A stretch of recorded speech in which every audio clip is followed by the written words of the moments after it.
श्रीमद् भगवत गीता द्वितीय अध्याय श्लोक संख्या 44 तक हम पढ़ चुके थे। पिछले प्रसंगों में चर्चा आई थी कर्मकांड विषयक। वहाँ पर जो कर्मकांड हैं उनकी निंदा करी गई थी। समझाया गया था कि इन कर्मकांडों के प्रपंचों में नहीं फंसना है। और दूसरा कहा गया था कि एक तो है संशयात्मक ज्ञान और एक है निश्चयात्मक ज्ञान। मनुष्य को निश्चयात्मक ज्ञान की ओर आगे बढ़ना चाहिए। तो वहाँ पर कहा गया कि व्यवसायत्मका बुद्धि यानी निश्चयात्मक बुद्धि व्यक्ति की होनी चाहिए। चंचल मति वाला व्यक्ति नहीं होना चाहिए। जिसके संकल्प दृढ़ हैं, दृढ़ निश्चय हैं, विचार दृढ़ हैं, वो अपने लक्ष्य को पा जाता है। और जिसके लक्ष्य अलग अलग हैं, संकल्प अलग अलग हैं, आज ये विचार बनाया, कल वो विचार बनाया, फिर वो विचार बनाया, तो वो व्यक्ति क्या करता है, भटकता रहता है। तो भटकाव की स्थिति मनुष्य के जीवन में ना आए, इसलिए वहाँ पर वो बातें कही गई। अर्जुन को लक्ष्य करके इसलिए कही गई कि सबसे ज़्यादा भटकाव की स्थिति में कौन था, अर्जुन था। उसने बोला कि ऐसा करते हैं, युद्ध नहीं लड़ते हैं, कोई बात नहीं, भीख मांग करके गुजारा कर लेंगे। तो ये उसकी बुद्धि में भ्रम हो रहा था, चंचलता उसके आ रही थी, दृढ़ निश्चय नहीं था। तो अब 45वें श्लोक को पढ़ेंगे। त्रैगुण्य विषया वेदा निस्त्रैगुण्यो भवार्जुन निर्द्वंदो नित्य सत्वस्थो निर्योग क्षेम आत्मवान। तो यहाँ पर जो शब्द हैं ज़्यादातर आपके परिचित शब्द हैं, फिर भी आप उन परिचित शब्दों को समझने का प्रयास करें। सबसे पहला जो परिचित शब्द है त्रैगुण्य विषया। त्रैगुण्य विषय यानी प्रकृति के 3 गुण हैं। फिर क्या है, वेद शब्द आया है, वेद आपके परिचित शब्द है। निर्द्वंद शब्द आया है और योग क्षेम शब्द आया है, तो उसके आगे निर्योग क्षेम लगा है और फिर है आत्मवान। तो सभी शब्दों के अर्थों को पहले हम समझें। त्रैगुण्य विषया, प्रकृति के 3 गुण हैं। कौन कौन से? सत्वगुण, रजोगुण, तमोगुण। ये सत्व रजस तमसाम साम्यावस्था प्रकृति है। सत्व की, रज की, तम की जो समान अवस्था है उसको प्रकृति कहा है। और जब उस अवस्था में परिवर्तन आता है, बिगाड़ आता है, घटना बढ़ना होता है, तो सृष्टि हो जाती है।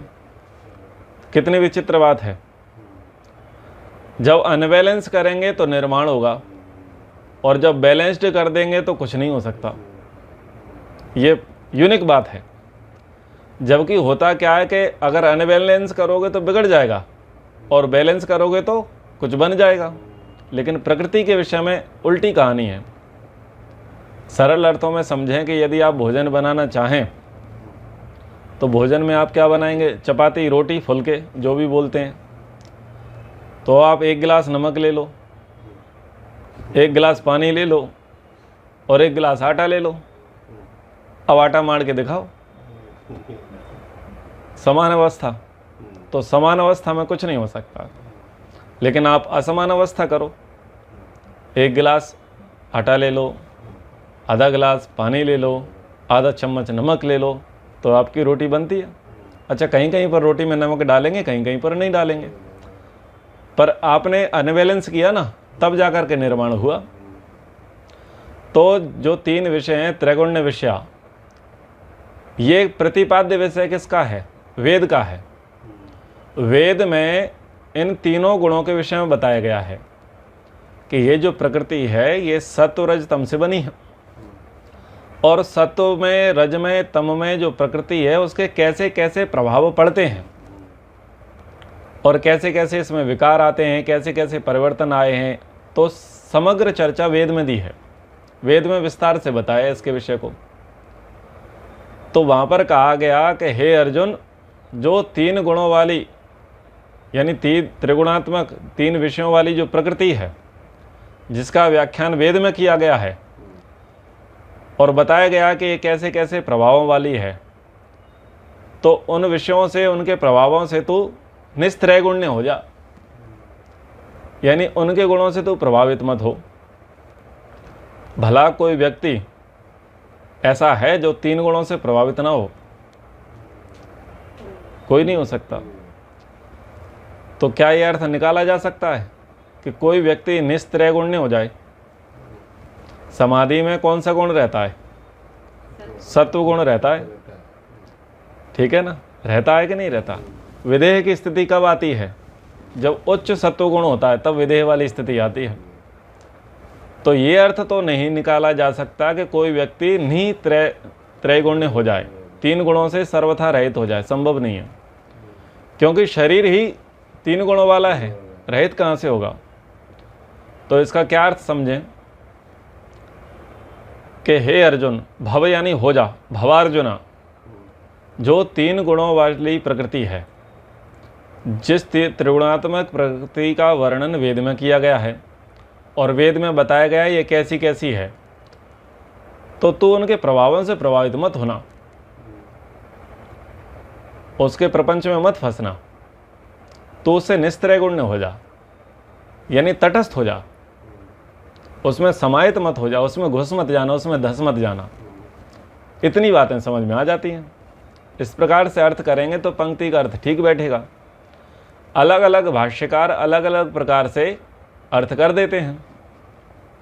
हमको थोड़ा दर्शन बुद्धि चला करके इनके भाष्यों को समझने की आवश्यकता है, क्योंकि कई शब्द बड़े गोल मटोल हैं और कहीं कहीं पर अर्थ का अनर्थ होते में देर नहीं लगती।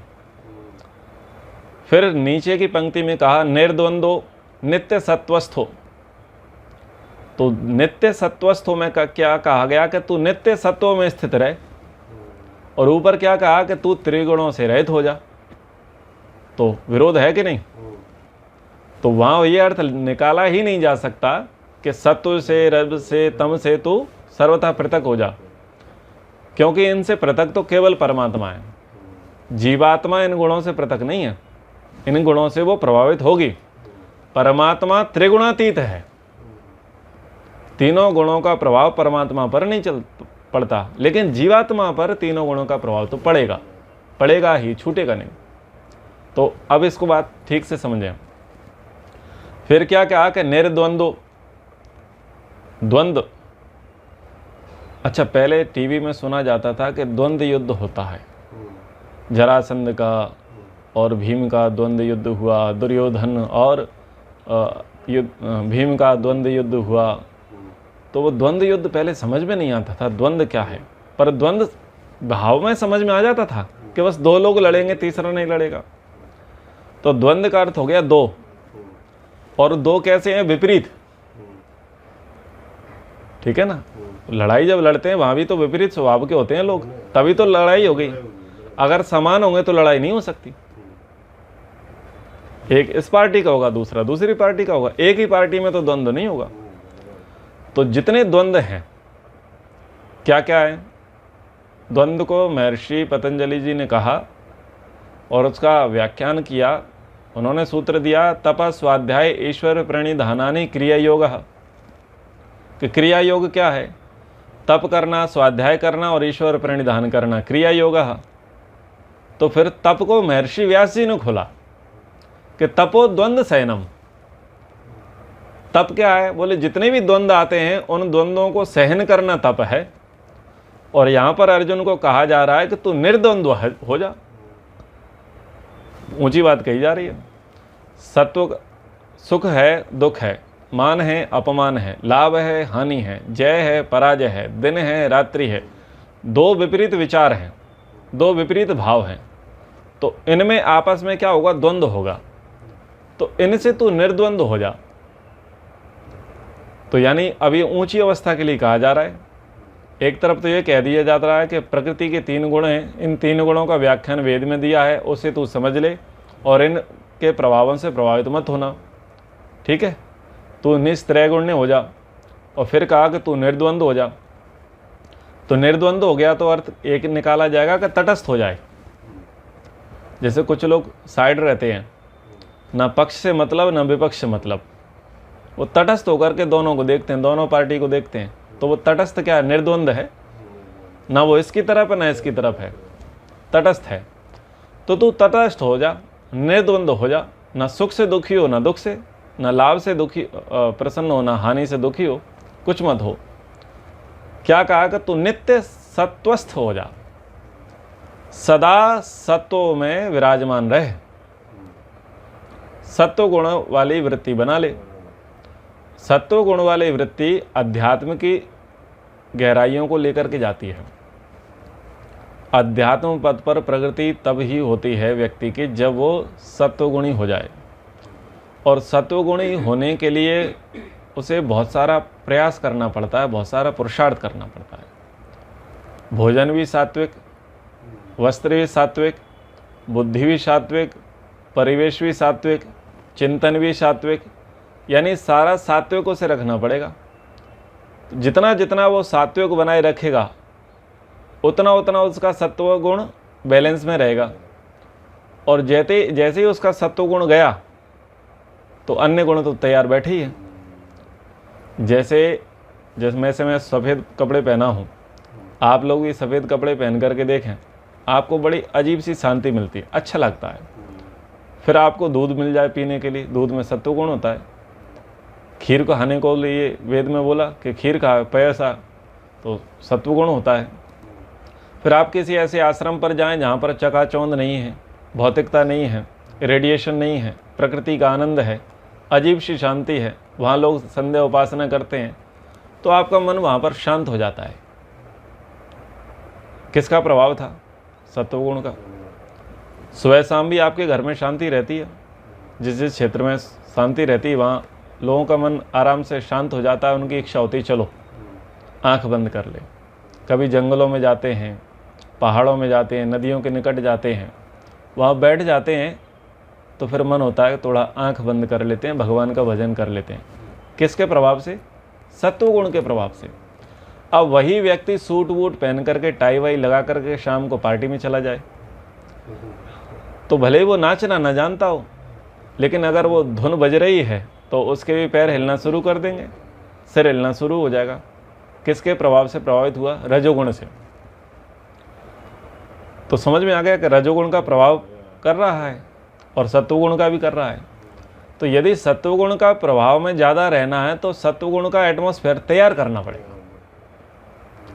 तो यहाँ पर अर्जुन को कहा कि देख तू ये जो गुण है, जो गुणवृत्ति विरोध जिसे कहा गया है, इस गुणों की वृत्ति में विरोध सदा बना रहेगा, इसलिए तू इसको जान ले, समझ ले, और निर्द्वंद जितना हो जाएगा उतना तू सत्वगुण में स्थित हो जाएगा।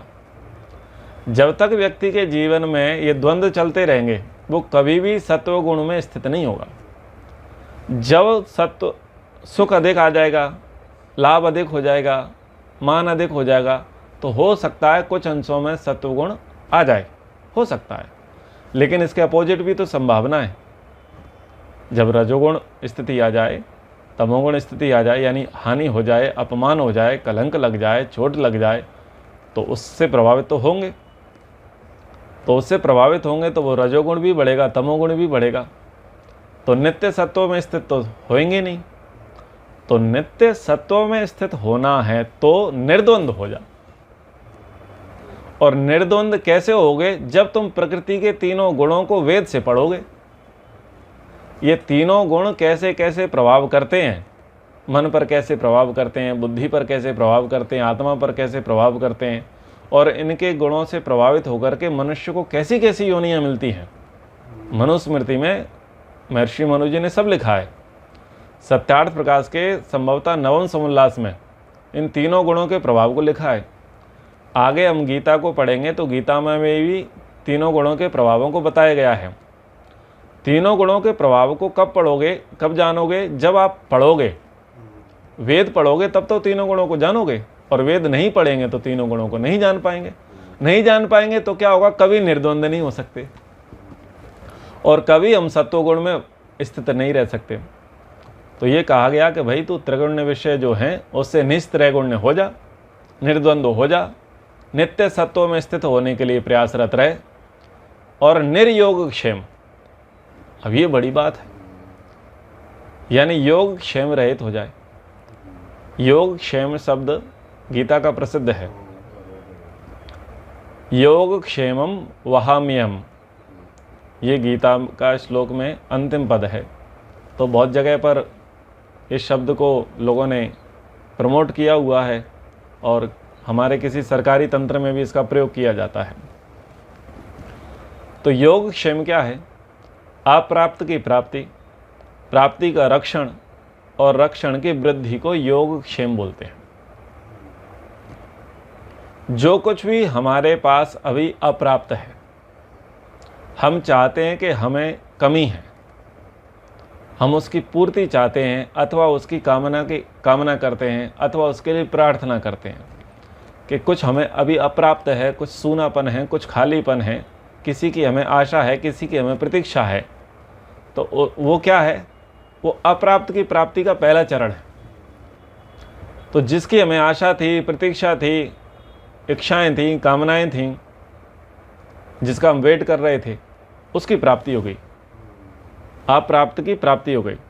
तो दूसरा काम क्या होगा कि प्राप्ति का रक्षण, उसको रक्षण करें, उसको मेंटेन करें, उसकी वैल्यू समझें, उसके प्रति कृतज्ञता व्यक्त करें, उसका सत्कार करें, उसका लाभ लेवें, उसको लाभ देवें। फिर क्या करें? रक्षण की वृद्धि। जितना आपके पास आ गया है तो आप उसको बढ़ाओ, इसको योग क्षेम बोलते हैं। हमारे पास क्या नहीं है? मान लीजिए हमारे पास बुद्धि की कमी है, विद्या की कमी है, शिक्षा की कमी है, संस्कार की कमी है। ये कमी कैसे है? जब हमने कंपैरिजन किया कि अन्य लोग तो बुद्धि में अच्छे हैं, विद्या में अच्छे हैं, शिक्षा में अच्छे हैं, शिष्टाचार में अच्छे हैं, और हम हमेशा मार खा जाते हैं, गच्चा खा जाते हैं। तो हमें वो अप्राप्त दिखा या नहीं दिखा? लगा हमने जब कंपैरिजन किया कि हम उनसे कमतर हैं, तो हमने उसके लिए प्रार्थना की, पुरुषार्थ किया, कामनाएं की, इच्छाएं प्रकट की कि थोड़ी भगवान बुद्धि हमको भी दे दे, थोड़ी सी शिक्षा हमको भी मिल जाए, थोड़ी सी विद्या हमको भी मिल जाए, थोड़े से संस्कार हमको भी मिल जाए, थोड़ा सा शिष्टाचार हमारे अंदर भी आ जाए। तो वो आ गया, अप्राप्त की प्राप्ति। अप्राप्त था, उसकी प्राप्ति हो गई। अब क्या करोगे? अब उसका बैलेंस करना पड़ेगा। इसको बोलते हैं ना स्टेटस मेंटेन करना। पहले गरीबी थी, गरीबी से अमीरी में आ गए, और अमीरी आए तो आपके शौक वीआईपी हो गए। तो अब शौक वीआईपी कब तक बने रहेंगे? जब तक आप मेंटेन करते रहोगे। आप वैसे एफर्ट्स लगाते रहोगे, वैसे प्रयास करते रहोगे तो मेंटेन कर पाओगे। आप ब्रॉडबैंड का कनेक्शन ले लेवें और बहुत सा अच्छी अच्छी सुविधाएं ले लेवें। वो सुविधाएं आपकी सुचारू रूप से कब चलेंगी? कि जब उसको बाकायदा आप बिल पे कर सको। बिल पे कब करोगे? जब आप वर्क करोगे, तभी तो मेंटेन होगा। तो विद्या नहीं थी, बुद्धि नहीं थी, शिक्षा नहीं थी, संस्कार नहीं थे, शिष्टाचार नहीं था, आ गया तो क्या करना है? मेंटेन करना है। तो मेंटेन किया। मेंटेन करके क्या लगा हमें कि कुछ तो बात बनी, लेकिन बनिया बनना चाहिए। मैं ये बात बोलता हूँ कि भले हम ब्राह्मण हैं, लेकिन बनिया बनने की शिक्षा देते हैं। बनिया का अर्थ ये है कि कुछ स्वार्थ की सिद्धि करो, कुछ बड़े बन जाओ, कुछ प्रोग्रेस करो, कुछ लाभ, 2 रुपए का जहाँ लाभ दिखे वो काम करो। तो लाभ क्या है कि भाई इसे बढ़ाओ। प्राप्ति का रक्षण तो हो गया, पर अगर हमने इसको बढ़ाया नहीं तो एक दिन ये नष्ट हो जाएगा। तो इसको बढ़ाओ, तो दूसरों को दे दो, इसका प्रचार करो, प्रसार करो, और नया नया अर्जित करने के लिए पुरुषार्थ करो। इससे क्या होगा? सृजन चलता रहता है, सृजनात्मक स्थिति बनी रहती है। और यदि आप ठहराव आ गए आपके जीवन में तो बिगाड़ आ जाएगा। बहता हुआ पानी जो है वो निर्द्वंद है, एक प्रकार से वो खराब नहीं है, लेकिन जिस दिन पानी ठहर गया उस दिन से उसमें दोष आना शुरू हो जाएगा। तो अप्राप्त की प्राप्ति थी और प्राप्ति का रक्षण हो गया, लेकिन रक्षण की यदि वृद्धि नहीं की तो उसमें जंग लगेगी। कहते हैं ना, खाया पिया अंग लगेगा और रखे हुए को जंग लगेगा, और दान किया तो संग चलेगा। ठीक है ना? तो ये दान किया तो संग चलेगा, यानी ये क्या था? रक्षण की वृद्धि थी। और रक्षण कर लिया, वृद्धि नहीं की तो उसमें जंग लगेगी। कोई भी चीजें अगर वो रखी है तो उसमें जंग लगेगी। कुछ भी हो, चाहे विद्या हो, धन हो, A to Z जो भी चीज़ें हैं वो रखी हुई है ना, तो वो धीरे धीरे क्षय को प्राप्त हो जाएगी। और वो हो या ना हो, उसका करता धरता पहले क्षय को प्राप्त हो जाएगा। तो इसलिए उसकी वृद्धि के लिए प्रयास करते रहना चाहिए। वृद्धि के लिए प्रयास करोगे तो क्या होगा, उसमें नवीनता बनी रहेगी, उसमें नवीनता बनी रहेगी, संस्कारों में नवीनता आएगी, और जो हमारी परंपरा है वो परंपरा चिरस्थायी रहेगी। सनातन है ही यही। सनातन इसी को कहते हैं कि जो कभी पुराना नहीं होता और कभी नया नहीं होता, सदा मजता रहता है, फ्रेश रहता है, वही सनातन है। तो अप्राप्त की प्राप्ति, प्राप्ति का रक्षण और रक्षण की वृद्धि, ये है योगक्षेम। तो अर्जुन तू निर्योगक्षेम हो जा, यानी इस प्रपंच में भी मत पड़, तू निर्द्वंद हो जा, सत्व में स्थित हो जा। और अब तू ये मत सोच कि मुझे ये प्राप्त करना है, इसकी ये रक्षा करनी है और इसकी ये वृद्धि करनी है। यानी अब तू कर्मकांड में मत उलझ। योगक्षेम यहाँ पर ज्ञान के स्तर पर नहीं है, योगक्षेम यहाँ पर कर्म के स्तर पर है, यानी बाहरी विषय, भौतिक विषय। तो भौतिक विषय हैं या भौतिक वस्तु है, उनके योगक्षेम में मत लग। ये कैसे पता चला? अंतिम शब्द है आत्मवान। बोले तू आत्मवित हो जा, तो अब शब्द स्पष्ट हो गया कि योगक्षेम यहाँ पर अध्यात्म की बात नहीं है, यहाँ पर सांसारिक बात है, भौतिक बातें हैं, कर्मकांड की बात है, प्रपंचों की बात है। तो ज़्यादातर लोग किसका योगक्षेम कर रहे हैं? प्रपंच का। बोले मेरे पास अल्ट्रो थी, बोले वैगनार ले ली, बोले फिर फोर्ड फिएस्टा ले ली, फिर ये ले ली, फिर वो ले ली। तो व्यक्ति इस प्रपंच में इस कर्मकांड में उलझा है। वो था, उसे ये बेहतर ले लिया, फिर उसकी वृद्धि कर दी, इसमें लगा है। तो यहाँ पर ये कहा कि जो कर्मकांड की चर्चा चल रही थी, जिनको कहा गया कि ये लोग ठगते हैं पिछले प्रसंग में, तो लोग उसी योगक्षेम में लगे हुए हैं, सांसारिक मोह में लगे हुए हैं। जो सांसारिक विषय जो त्रिगुणात्मक हैं, जो सत्व से प्रभावित होते हैं, रज से प्रभावित होते हैं, तम से प्रभावित होते हैं, और उन्हीं से प्रभावित होकर के वो उस प्रकार के कर्मकांड में, उस प्रकार के द्वंद्व में, उस प्रकार के योगक्षेम में लगे हुए हैं, उससे निर्योगक्षेम हो जा, उसको तो छोड़ दे और कैसा हो जा? आत्मवान हो जा, यानी अध्यात्मवादी हो जा, कर्मयोगी हो जा। तो ये इस श्लोक का ये अर्थ है। समझ में आ गया? श्लोक संख्या 46। यावनर्थ उदपाने सर्वता संप्लुतोदके तावान सर्वेषु वेदेषु ब्राह्मणस्य विजानतः। तो यहाँ पर उपमा अलंकार में चर्चाएं हैं। जैसे और तैसे शब्द जब आते हैं ना, तो वो उपमा दी जाती है, यानी किसी भौतिक वस्तु या किसी व्यक्ति विशेष का उदाहरण देकर के कोई दूसरी बात समझाई जाती है। तो यहाँ पर ऐसे कह रहे हैं कि यावनर्थ उदपाने सर्वता संप्लुतोदके। एक तो है उदपाने और दूसरा है संप्लुतोदके। उदपान क्या है? छोटा सा तालाब, और संप्लुतोदके यानी संप्रभूत, यानी बड़ा समुद्र। तो जिसको बड़ा समुद्र मिल जाए उसको छोटे से तालाब से कितना काम रह जाता है, ये बात है। ठीक है ना? यानी जिसकी साठ गांठ अगर मोदी जी से हो, तो वो म्यूनिसिपैलिटी के कर्मचारी या वार्ड पार्षद से कितना काम रहेगा उसे? उतना ही रहेगा। बस यही बात है कि जब जिस व्यक्ति को कोई बड़ी चीज़ मिल जाए, बड़ा अचीवमेंट उसे हो जाए, तो सामान्य सी चीज़ों के लिए वो इतना माथापच्ची नहीं करेगा।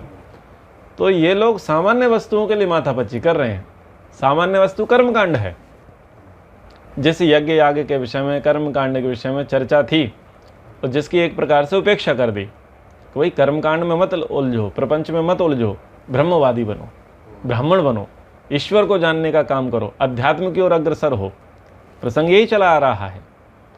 तो यहाँ पर यही कह रहे हैं कि यावनर्थ उदपाने, जितना किसी व्यक्ति के लिए उदपाने, यानी जो जलाशय में जो सर्वथा चारों ओर से संप्लुतोदके पानी की बाढ़ आ जाने पर, तावान सर्वेषु उतना सब में, वेदेषु वेदों में, कर्मकांड प्रतिपादक विषय ब्राह्मण ग्रंथों में, ब्राह्मणस्य के विजानतः जानने के, ये इसके शब्दों के अर्थ हैं। तो सरल अर्थों में श्लोक को समझते हैं कि जितना किसी व्यक्ति, जो कोई व्यक्ति हो और उसे बड़े जलाशय की प्राप्ति हो जाए, बड़ा समुद्र जिसे प्राप्त हो जावे, तो बड़े समुद्र को प्राप्त कर लेने के बाद, उसको जान लेने के बाद, उसको समझ लेने के बाद जलाशय से कितना काम रह जाता है? बस बहुत थोड़ा सा काम रह जाता है, तालाब से छोटा सा काम रह जाता है, कोई विशेष काम उसे नहीं रहता। तावान सर्वेषु वेदेषु ब्राह्मणस्य विजानतः। तो वो जो ब्राह्मण है, कौन सा ब्राह्मण? यहाँ पर शूद्र, वैश्य, क्षत्रिय ब्राह्मण नहीं है। ब्रह्म जानाति इति ब्राह्मणा। जन्मना जायते शूद्राः संस्कारात् द्विज उच्यते। वेद पठेत भवेद विप्रा ब्रह्म जानाति इति ब्राह्मणा। तो जो ब्रह्म को जानने के लिए लगा है, ईश्वर को जानने के लिए लगा है, उसके लिए जो प्रयासरत है, तो वो ब्राह्मण है। अथवा जो ब्रह्म को जान गया है वो ब्राह्मण है। तो ब्राह्मण शब्द यहाँ वर्णात्मक नहीं है, यहाँ अध्यात्म के स्तर से, यानी ईश्वर की प्राप्ति के स्तर से यहाँ पर कहा गया कि जो उच्च शिखर वाला है, ब्राह्मण, ब्रह्म पद को प्राप्त है, उसके लिए जो प्रयासरत है, तो उस ब्राह्मण के लिए तावान सर्वेषु वेदेषु, उन सभी वेदों की, जिन वेदों में किसका चर्चा दिया है, बोले सत्व की बातें बताई, रज की बातें बताई, तम की बातें बताई, और इस प्रकृति की बातें बताई थी, परमात्मा की भी बातें बताई थी। तो फिर उससे कितना, जो व्यक्ति परमात्मा प्राप्ति के लिए प्रयासरत हो गया, पुरुषार्थ कर रहा है, और उसको लगता है कि बस अब ब्रह्म निकट है, अब मंजिल दूर नहीं, तो उसको वेद से कितना काम रह जाता है? बस उतना सही। कितना सा? जैसे किसी को समुद्र का पता लग गया हो, और छोटे से जलाशय से कितना काम रह जाता है? बस थोड़ा सही। तो जो समाधिस्थ हो गया है, असंप्रज्ञात समाधि जिसकी लग गई है, और ब्रह्मनिष्ठ जो हो गया है, तो अब उसे वेद पढ़ने की, वेद को जानने की उतनी आवश्यकता नहीं रहेगी जितना बिगिनर को रहती है। वहाँ से ज़्यादा धातु ढूंढना, प्रत्यय ढूंढना, उपसर्ग ढूंढना, संधि ढूंढना, समास ढूंढना, व्याकरण करना, शिक्षा, कल्प, निरुक्त, छंद, ज्योतिष, इनको पढ़ना, वो फिर उसके विषय रह नहीं जाते, क्योंकि उसकी जो अंतिम स्थिति आने वाली है वो विदेह हो गया है, उसका तो ईश्वर साक्षात्कार चल रहा है, और क्लेश उसके दग्धबीज स्थिति में है, यानी उसकी मुक्ति होने वाली है। तो वो वेद को पकड़ के नहीं बैठेगा जितना बिगिनर पकड़ के बैठेगा, यानी बस उसका उतना सा थोड़ा सा काम है, थोड़ा सा ही प्रयोजन है, जितना एक तालाब से प्रयोजन होता है। तो बोले तो इस प्रकार से प्रयास कर, इस प्रकार से मेहनत कर, इस प्रकार से परिश्रम कर, थोड़े अपने स्तर को ऊपर उठा, इस कर्म कांड में, इस भौतिकवाद में, इस प्रपंच में तू मत उलझ, तू इससे ऊपर बढ़, आध्यात्म की उच्च गहराइयों को प्राप्त कर, तू कर्मयोगी बन जा, तू निष्काम कर्मयोगी बन जा। तो निष्काम कर्मयोगी जो है वही तो ब्रह्म प्राप्ति करेगा, और जो सकाम कर्मयोगी है, तो सकाम कर्मयोगी ब्रह्म को प्राप्त थोड़ी करेगा। जो निष्काम कर्म करने वाला, यानी सारे कर्म किसके लिए कर रहा है? ईश्वर की प्राप्ति के लिए। सन्यास को क्या कहा गया? कि सारे कर्म जो है वो अपने गुरु परमात्मा को अर्पित कर देना, तत्फल व सन्यास हुआ, ऐसे करके सूत्र आता है। तो बस यही भाव है वहाँ पर। तो निष्काम कर्मयोगी बन जा, कर्मकांड के प्रपंचों में तू मत पड़। तो यहाँ पर इसके लिए भाष्य में कहा कि सब ओर से परिपूर्ण जलाशय के प्राप्त हो जाने पर छोटे जलाशय में मनुष्य का जितना प्रयोजन रहता है, ब्रह्म को तत्व से जानने वाले ब्राह्मण का समस्त वेदों में भी उतना ही प्रयोजन रह जाता है। ठीक है, तो आज हमने ये 45 और 46 दो श्लोक पढ़े। आगे बहुत प्रसिद्ध श्लोक आएगा, कर्मण्येवाधिकारस्ते माँ फलेषु कदाचन माँ कर्म फल हेतुर्भा माँ संगोस्त्व कर्मणि। बहुत प्रसिद्ध मंत्र श्लोक है, इसको बहुत जगह गाया जाता है, बोला जाता है, इस पर बहुत अच्छी समीक्षाएं होंगी। तो प्रायः ये बातें कही जाती हैं कि कर्म कर और फल पर अधिकार मत रख।